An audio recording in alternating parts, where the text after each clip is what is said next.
Hey, what's going on? Welcome back to DAZ Reaction. Today I am reacting, as per requested, to the 10 darkest Anthony Jeselnik stand-up jokes, and this is a two-parter, so this is part 1 of 2, and I'm looking forward to this. Until I started this channel, I didn't really know him that much. I think I may have seen him on a couple of the celebrity roast, but not really known who he was. But from what I've seen of his stand-ups, I really like him. He reminds me a lot of Jimmy Carr from here in the UK, so I like his I like his style of comedy. I like the jokes that he tells, and they are well below the belt jokes, so for me that works. I hope you enjoy this video. Please don't forget to hit that like and subscribe button. I will be uploading daily. Let's get into it. Around my house, and I found my dad's porn in the back of the attic. That was a great day. That was a game changer for me. But then the worst day of my life was the day I found my mom's porn in the back of that video store.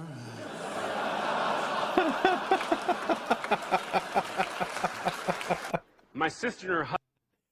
I don't know, it's a weird one, because like when you think of porn, you don't really like think women owning porn, you think men owning porn. And obviously nowadays not many people own porn. I think the internet's ruined like porn shops and things like that, and having porn collections indoors. But yeah, you don't really think of like women owning porn. I don't anyway.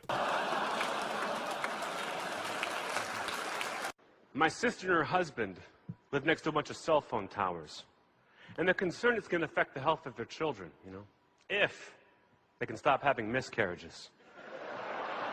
It is so great to be...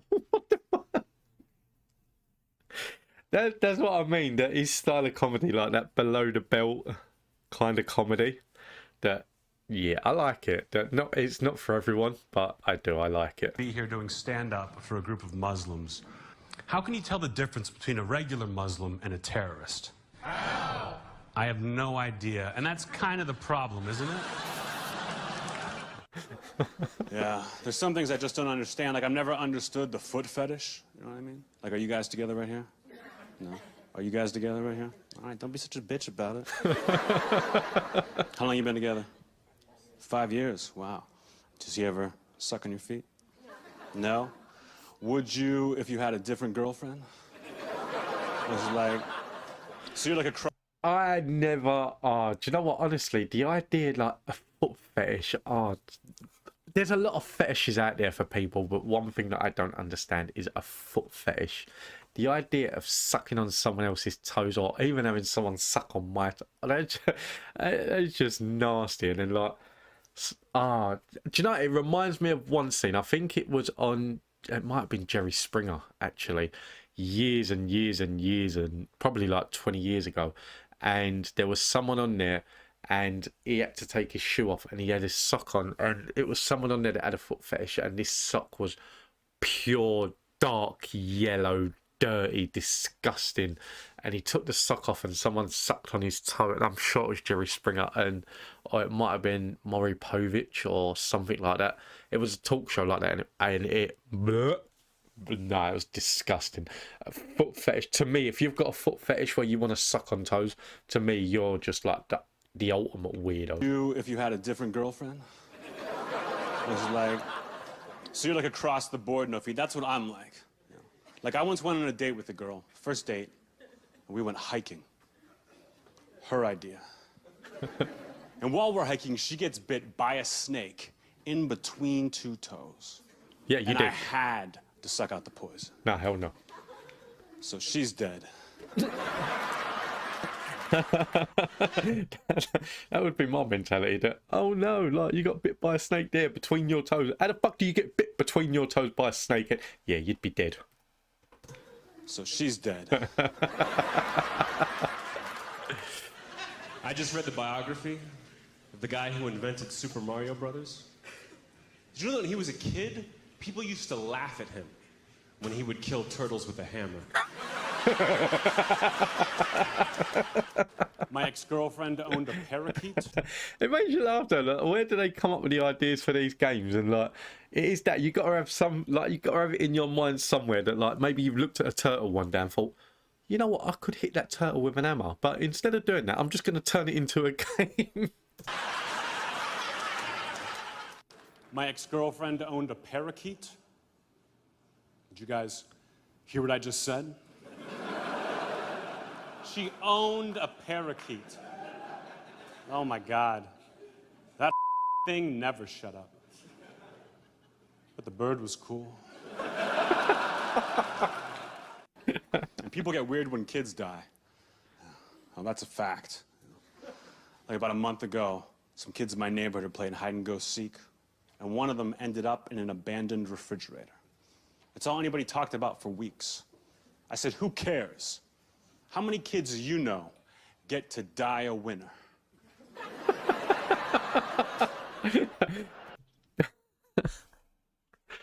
That's fucked up. It's a different way of looking at it, but that's fucked up. That is fucked up.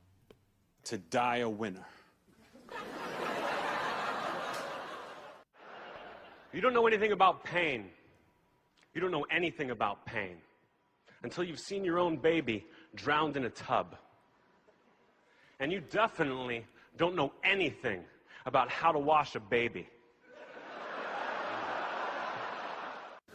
This is true, my... Okay, I like a lot of below the belt jokes. Not that one. I don't know. It's just the case that like babies and death and things like that they don't. To me, it's not humorous. It's not something that I want to listen to. That I like a lot of below the belt jokes. Not that one. This is true. My mom actually should have been on one of the planes that crashed on 9/11. I think. There's a lot of bad jobs out there. I'll tell you that right now. A lot of bad jobs. Hell, my Uncle John runs a summer camp for kids about to get molested. I know, right? I know it sounds awful. Sounds awful, but he loves it. He's like... What the fuck? Says he's never worked a day in his life.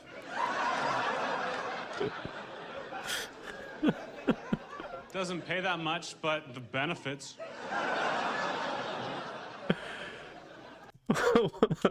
What the fuck? Oh dear.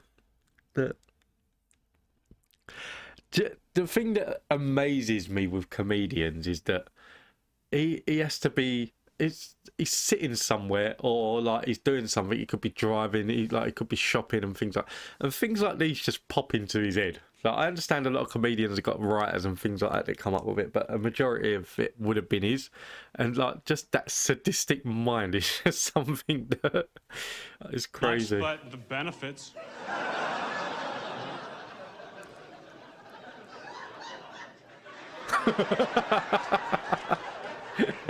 Someone enjoyed that joke. Do you guys have any kids? How many? I have one and he has two. Okay. Have you guys ever done that thing where you go online and you try to see how many sex offenders live around you? Isn't it crazy? Isn't it way more than you would ever think? You think it might be like one or two. No, it's like chicken pox. I went online, 15 child molesters. 15 child molesters within 5 miles of my apartment. So why do we always have to meet at my place? I'm 12 years old. Oh, that's messed up. That's messed up. Based on a lot of the jokes that I've seen from him, he does tend to go more towards like the sexual innuendos and the child molestings and things like that. That like that's where he goes. That I like his comedy. I do like his style, and I think he's funny. One or two jokes I don't like. The one with the baby in the tub, I did not like one bit. That's one thing that's not going to make me laugh. But yeah, I like his style. And there's another one. There's a part 2 to this, which I probably am going to go and watch now because I do like dark comedy. Not all the time, but yeah, dark comedy has a way. You need to be able to deliver it. That if you've got dark comedy and you deliver it in a way that he does or in a way that Jimmy Carr does, you can get away with it. But if you haven't got that delivery, then you just come across as a psychopath anyway. But I hope you enjoyed this. If you did, please don't forget to hit that like and subscribe button. I will be uploading daily, and the second part of this video will be coming out either today or tomorrow. So I will see you in the next one.